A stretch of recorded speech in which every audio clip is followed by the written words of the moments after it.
Bienvenue à l'émission Crois-tu?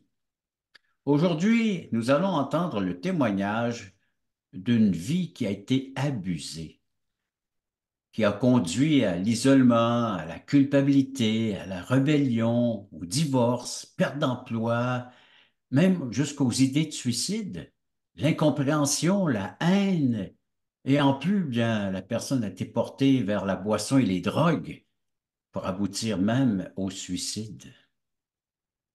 Et un cheminement de près de 50 ans. Suivez-moi, je vais vous présenter notre invité d'aujourd'hui, cette vie qui a subi cet abus. Nous allons l'entendre parler et comment est-ce qu'il a pu s'en sortir. Monsieur Simon Hébert, bonjour Simon. Bonjour, bonjour. Toute une présentation que je t'ai faite là, concernant ta vie. Elle a débuté où cette vie-là? À quel endroit que tu es né? Je suis né à Edmundston, au Nouveau-Brunswick, le 7 avril 1959. Ça fait déjà 64 ans. Edmundston, juste pour vous situer, Oui. Edmundston, c'est sur les frontières du Québec. Fait 1 heure à l'est de Rivière-du-Loup, Hmm. 3 heures de Montréal, 5 heures, non, 5 heures de Montréal, 3 heures de Québec. Il ne faut pas oublier la Gaspésie. Je suis une coupe d'heure de la Gaspésie. Oui. Les voisins de Euh, la Gaspésie. oui, c'est ça. Je Alors, suis le c'est là plus que jeune. tu viens au monde et que tu grandis? Oui, c'est ça, exactement. J'ai passé pas mal toute ma vie à Edmundston, dans cette région-là. Je suis le plus jeune de 4 enfants. Ma mère avait 42 ans lorsque je suis né. Mon père avait 52 ans. Fait que eux sont plus avec nous autres. On a été élevés typiquement dans la famille catholique du temps, des années 60. Hmm. On s'habillait en dimanche. On s'endimanchait le dimanche matin, Oui, on allait à oui. l'église en famille. Hmm. Ça a duré jusqu'à un certain temps. Puis je vous mettrai dans le contexte à l'heure. Mes parents étaient propriétaires d'un commerce. C'est pertinent à mon histoire un peu. Juste avant que je naisse, ils ont acheté un commerce, un petit hôtel de 30 chambres avec un salon-bar, un restaurant. Et puis, pour les temps étaient durs, alors on vivait dans l'hôtel. Hmm. On avait un endroit séparé. Et puis, mon père travaillait à plein temps pour le gouvernement fédéral. Puis le soir, il travaillait, s'occupait de l'hôtel. Ma mère, c'est une femme d'affaires extraordinaire. C'est elle qui menait la business. Du matin au soir, elle s'occupait de tout. Et puis, c'est ça. Ça fait il était très occupé, pas trop présent dans la vie de leurs enfants, en tout cas de moi, le quatrième, peut-être plus pour mes deux frères et ma sœur, mais c'est ça. Fait qu'à cet hôtel, à jeune âge, euh, 7-8 ans, puis ça a duré pour quelques temps, c'est flou un peu. J'ai été abusé par des pédophiles, je dis bien par des pédophiles. Deux pédophiles qui étaient employés de l'hôtel, un qui était un commis voyageur, qui venait à l'hôtel de façon régulière, et puis un qui c'était un voisin. Euh, Hmm. Suite à ces événements-là dans ma vie, ça m'a marqué, ça m'a suivi. C'est ça qui m'a suivi toute ma vie.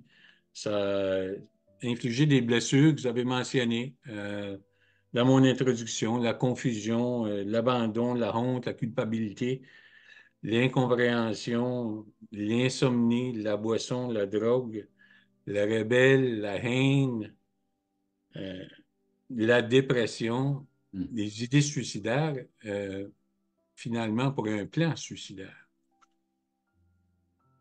Toutes ces choses-là, disons, ça a duré, disons, ça allait du pire au pire, au pire, au pire, toute ma vie. C'était tout le temps, répète, répète, répète.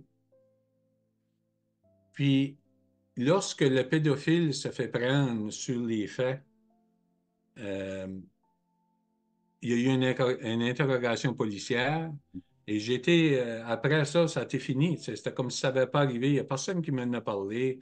J'ai pas eu de counseling. J'ai pas eu d'explication, je comprenais pas. J'étais laissé seul à dealer avec ça. Puis ma façon de dealer avec ça, je dormais pas, j'étais badré. c'est ça il m'a amené dans les drogues, dans la boisson, Hmm. qui ça a amené à la dépression et tout le reste. Euh, Si on là, parle de ton enfance, de ta jeunesse, ta vie d'adulte, tout y passe, là. tout y passe, puis je comprends pas. J'ai pas de support de rien, il n'y a personne qui en Hmm. parle. C'est comme si que j'avais fait de quoi de mal. Hmm. Les, les, les blessures sont profondes, puis ils vont de plus en plus profondes avec le temps, parce que je suis laissé là dans le noir, si vous Hmm. voulez. Hmm. Et puis, c'est ça, ça n'a pas été facile, c'est sûr, mais Dieu avait un plan. Même à cette heure, quand je regarde en arrière, il était là, même si que moi, je savais qui il était. Là. J'étais catholique quand même, on savait qu'il Fait que même dans le brouillard, dans la tempête, il y avait un espoir qui était là, que tu nommes Dieu. Dieu était présent. Et Dieu, tu vas nous donner des détails, comment est-ce que Dieu s'est manifesté au sein de cette tempête qui est ta vie, que tu décris jusqu'à maintenant, parce que heureusement que, comme tu l'as dit, Dieu était là. J'aimerais avoir effectivement. des détails après une pause. On va faire une courte pause, mon cher Simon. Et après la pause, j'aimerais avoir cette lumière, hein, cet espoir que tu as trouvé dans la présence de Dieu. Après la pause. Vous rappelez-vous du temps où vous étiez dans ce monde totalement perdu, quand Dieu vous cherchait? Vous souvenez-vous de la joie ressentie au moment où vous êtes passé de l'ombre à la lumière, quand votre raison de vivre par l'amour de Dieu est devenue claire? Allons, levons les yeux, montons sur la montagne pour conquérir. À la gloire de Dieu et au salut des âmes perdues, il est temps de célébrer notre foi.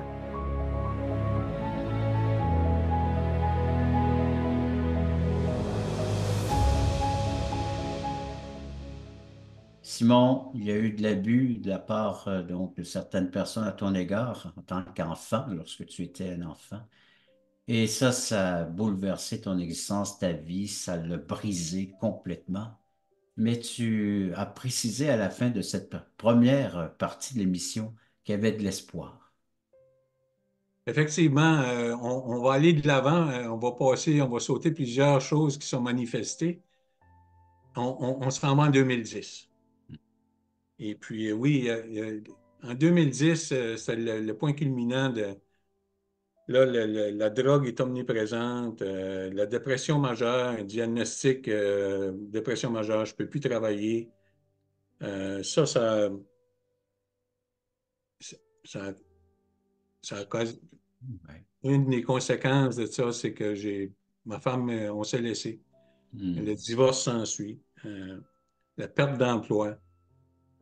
Puis là, jaillit. Là, la haine pour ces pédophiles-là qui m'ont abusé, Hmm. parce que je mets toute le blâme sur les autres. Et puis, l'anxiété est extrême. Oui. Les pensées suicidaires sont constantes. Et puis là, c'est de 2010 là, jusqu'à 2018, là, c'est rock and roll. Tiens-toi bien, ça va pas bien. Finalement, on va se rendre en 2018. Je vous saute les étapes. Mais Ben, c'est un très bien résumé, très bon résumé que tu nous as fait, Simon. Malgré les circonstances et les difficultés, tu réussis fort bien à t'exprimer. c'est en 2018, au mois d'octobre, sur le divan juste en arrière de moi, dans ma maison. Euh, Là, j'étais au bout du rouleau. Ce soir-là, les idées suicidaires passaient au plan parce que j'avais un plan en place et puis c'était fini pour moi, là. J'avais décidé que je m'enlevais la vie. Euh, c'est ça. Mais Dieu avait un autre plan. Hmm. Euh, Heureusement, heureusement que Dieu était là. heureusement, heureusement. Alors, en route pour mon réfrigérateur, du divan au réfrigérateur pour aller me chercher une autre bière. je ne me suis pas rendu. Je me suis fait intercepter par Dieu. J'ai tombé à genoux par terre. J'ai crié à Dieu. J'ai crié sincèrement à Dieu. J'ai dit, si tu existes, sauve-moi. Si tu es vrai, aide-moi. Puis là, je lui ai partagé que je ne connaissais pas l'amour. J'ai dit, il n'y a plus d'amour, il n'y a pas d'amour dans ma vie. Je suis sans amour. Je veux m'enlever la vie. C'était là. Puis je lui ai dit, j'ai dit, si tu me sauves, j'ai dit, je te ferai numéro un dans ma vie. Puis c'est à ce moment-là, juste à ce moment-là, que j'ai confessé son fils. J'ai Ah oui. accepté Jésus. Je lui ai dit, grosso modo, que je sais que ton fils Jésus est mort sur la croix pour mes péchés, pour le pardon de mes péchés, et qu'il a ressuscité 3 jours après. Alors, je lui ai demandé de me pardonner pour mes péchés. J'ai été surpris du montant de temps que ça m'a pris à lui énumérer tous les péchés que je pouvais me rappeler. J'ai passé un certain temps à genoux par terre, en larmes, pour lui demander pardon de mes péchés. Alors, c'était non seulement les péchés des autres, de ceux que tu as dû euh, ben, Ça, recevoir de la part des autres, mais tes propres péchés. mes péchés. Certainement, tu avais reçu cette connaissance-là concernant la personne de Jésus. C'était une connaissance, mais là, c'était devenu un besoin, une nécessité de parler à ce Jésus. Effectivement, c'était vrai, c'était une vraie conversation, c'était Hmm. réel. Et puis, Dieu était à l'appel, Dieu était là. Évidemment, c'est lui qui est venu me chercher, c'est pas moi qui est allé le chercher parce que il était Alors, venu toi, tu déjà dans allais mon chercher une passé. bière, toi, dans le Moi, réfrigérateur. moi, j'étais en Et route pour lui, la lui bière, est j'étais venu te pas en route chercher pour Dieu. dans l'état dans lequel tu te trouvais. Oui. Ouais. Puis, suite à tout ça, euh, j'ai été me coucher. J'étais fatigué. Euh, il n'y a pas eu de bière. J'ai dormi comme euh, la paix totale. Euh, j'ai passé la nuit, je n'ai pas réveillé une fois. Je ne me rappelle pas quand j'ai aussi bien dormi. La C'était prière a été un vrai bon somnifère. une paix qui surpasse toute, toute la paix, toutes les paix. Hmm. Le matin suivant, euh, je me réveille. Puis là, je savais j'avais Dieu tout de suite en me réveillant, c'est Dieu dans l'idée. Et puis Dieu, là, je me rappelais ce qui s'avait passé le soir d'avant. Et puis, même avant de me mettre les pieds par terre, il y a des choses qui avaient changé. Puis une des choses qui avait changé, c'était que Dieu, il me... Écoute, je ne l'ai pas entendu parler là, Hmm. verbalement, mais sur mon cœur, puis dans mon âme, puis dans le plus profond de mon existence, il y avait des choses qui avaient changé. Une des choses, c'est que la Bible de 66 livres, la parole Oui. de Dieu est vraie. Hmm. Ça devient ça, c'est ça, Fait là. que là, ça vient de te rassurer, te dire que la Bible, les 66 livres sont vrais. C'est vrai. Ben, et mon cher Simon, nous, on prend une courte pause là-dessus. OK. Hein? On est étonné de voir comment est-ce par une simple prière, les changements commencent à s'opérer dans ton cœur et dans ta vie. Alors, après la pause, j'aimerais qu'on puisse énumérer une autre belle liste, hein, comparée à celle que tu avais avant cette prière et celle que tu auras après cette prière, qu'on entendra donc une autre liste des bienfaits de Dieu dans ta vie.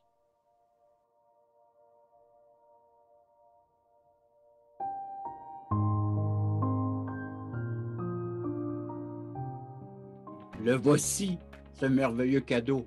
Nous vous offrons un livret d'environ 20 pages qui a comme titre Passeport pour le ciel. Très bien illustré. Un enfant le pourrait saisir, comprendre la portée du message. Nous vous l'offrons tout à fait gratuitement, sans aucun déplacement de votre part. Vous pouvez nous appeler, vous pouvez aller sur notre site croatu.ca, faire des demandes, mais il sera livré à la maison, chez vous. Alors donc, juste en faire la demande, et il sera livré gratuitement à la grandeur du Québec, grandeur du Canada, à tous ceux qui voudront le recevoir, qui va vous expliquer comment avoir un passeport pour entrer au ciel, et cela pour l'éternité. Simon, une prière assez longue, tu te couches comme jamais tu t'es endormi auparavant, tu te lèves le matin et tu as une confirmation que ce livre, qui est la Bible, est vrai. Et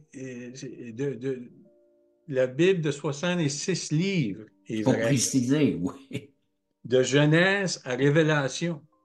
Je n'étais pas un liseur de Bible. Je n'avais une, je n'ai une, mais je ne l'ai jamais lue. Mais je n'étais pas ignorant de quoi ce que c'était. Fait que là, je réalise que là, je suis né de nouveau. Je n'avais entendu parler, je savais que lorsqu'on acceptait Jésus, on naissait de nouveau, mais là, je réalise. Fait qu'en sortant, avant de sortir du lit, là, tout ça se manifeste. Là. Pouf! Quel début de ma nouvelle vie! Quel espoir en me levant ce matin-là.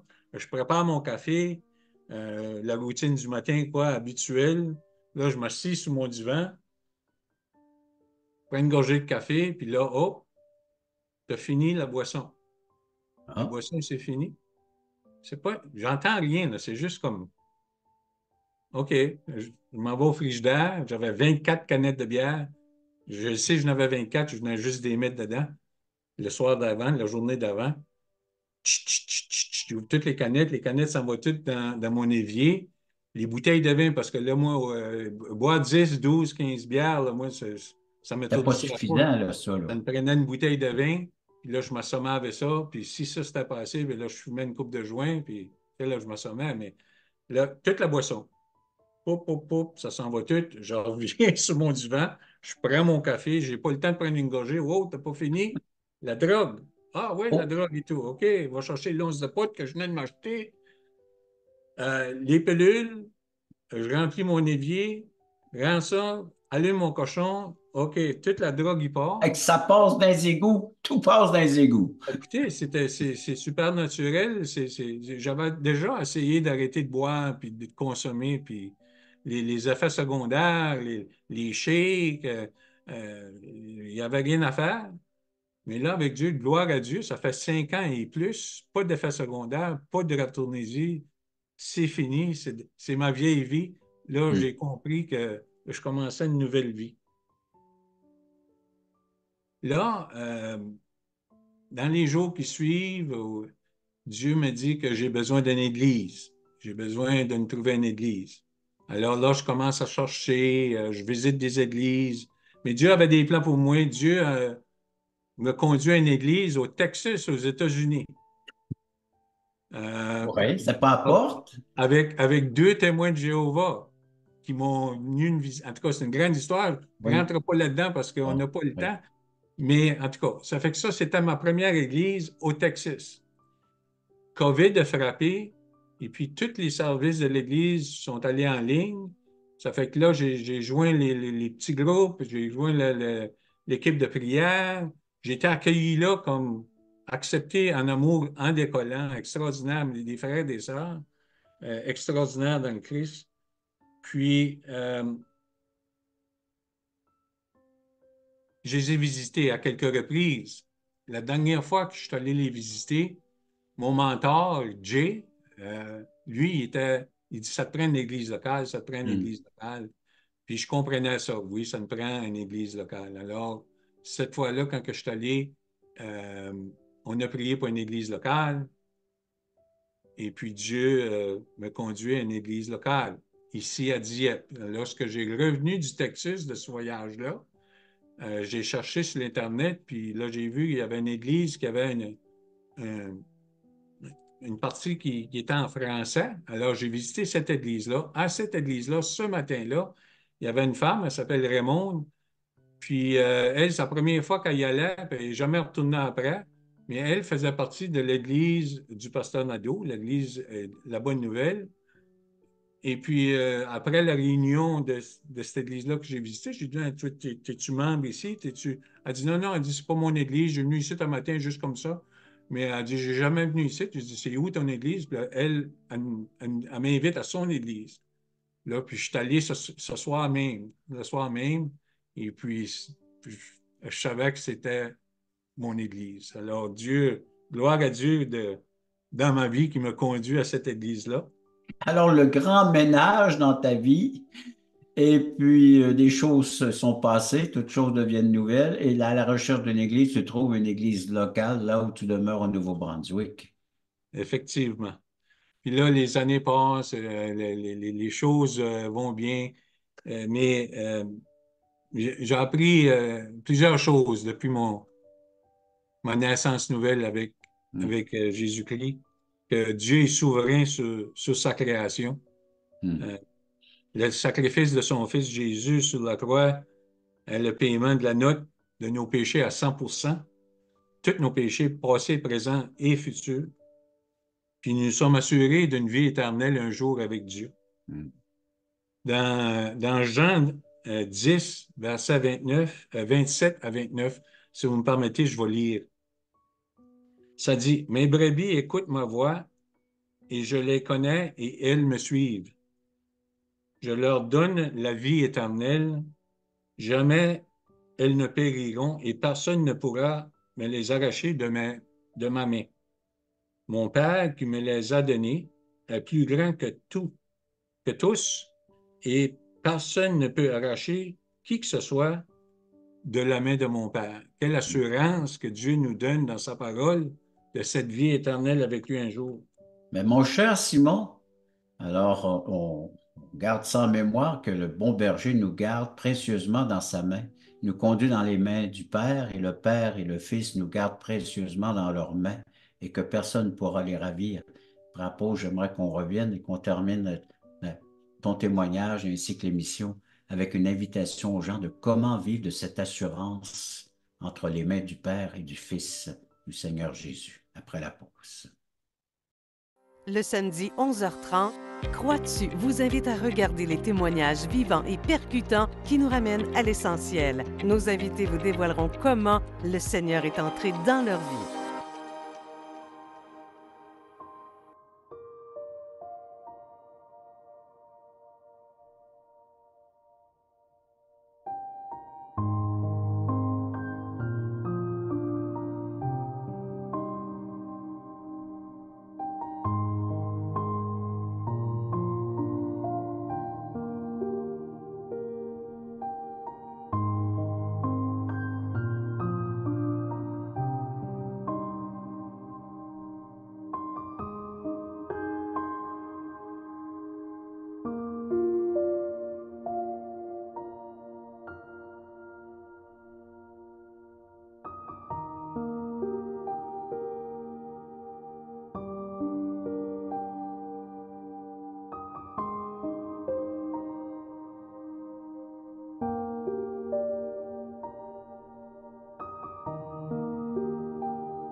Simon, tu as trouvé donc la réponse à ta grande question, qui peut me libérer de cette vie? Et c'est Jésus-Christ qui est venu par une simple prière, tu l'as demandé, il t'a conduit avec maintenant dans ta vie à trouver des frères et des sœurs dans la foi, une église locale avec qui tu peux partager tes peines, tes bonheurs, hein, tout ce que tu vis, tout ce qui compose une vie. Et nos auditeurs, nos téléspectateurs sont à l'écoute présentement, puis tu leur parlais que Jésus est un bon berger qui rassemble ses brebis, qui pourvoit aux besoins de ses brebis.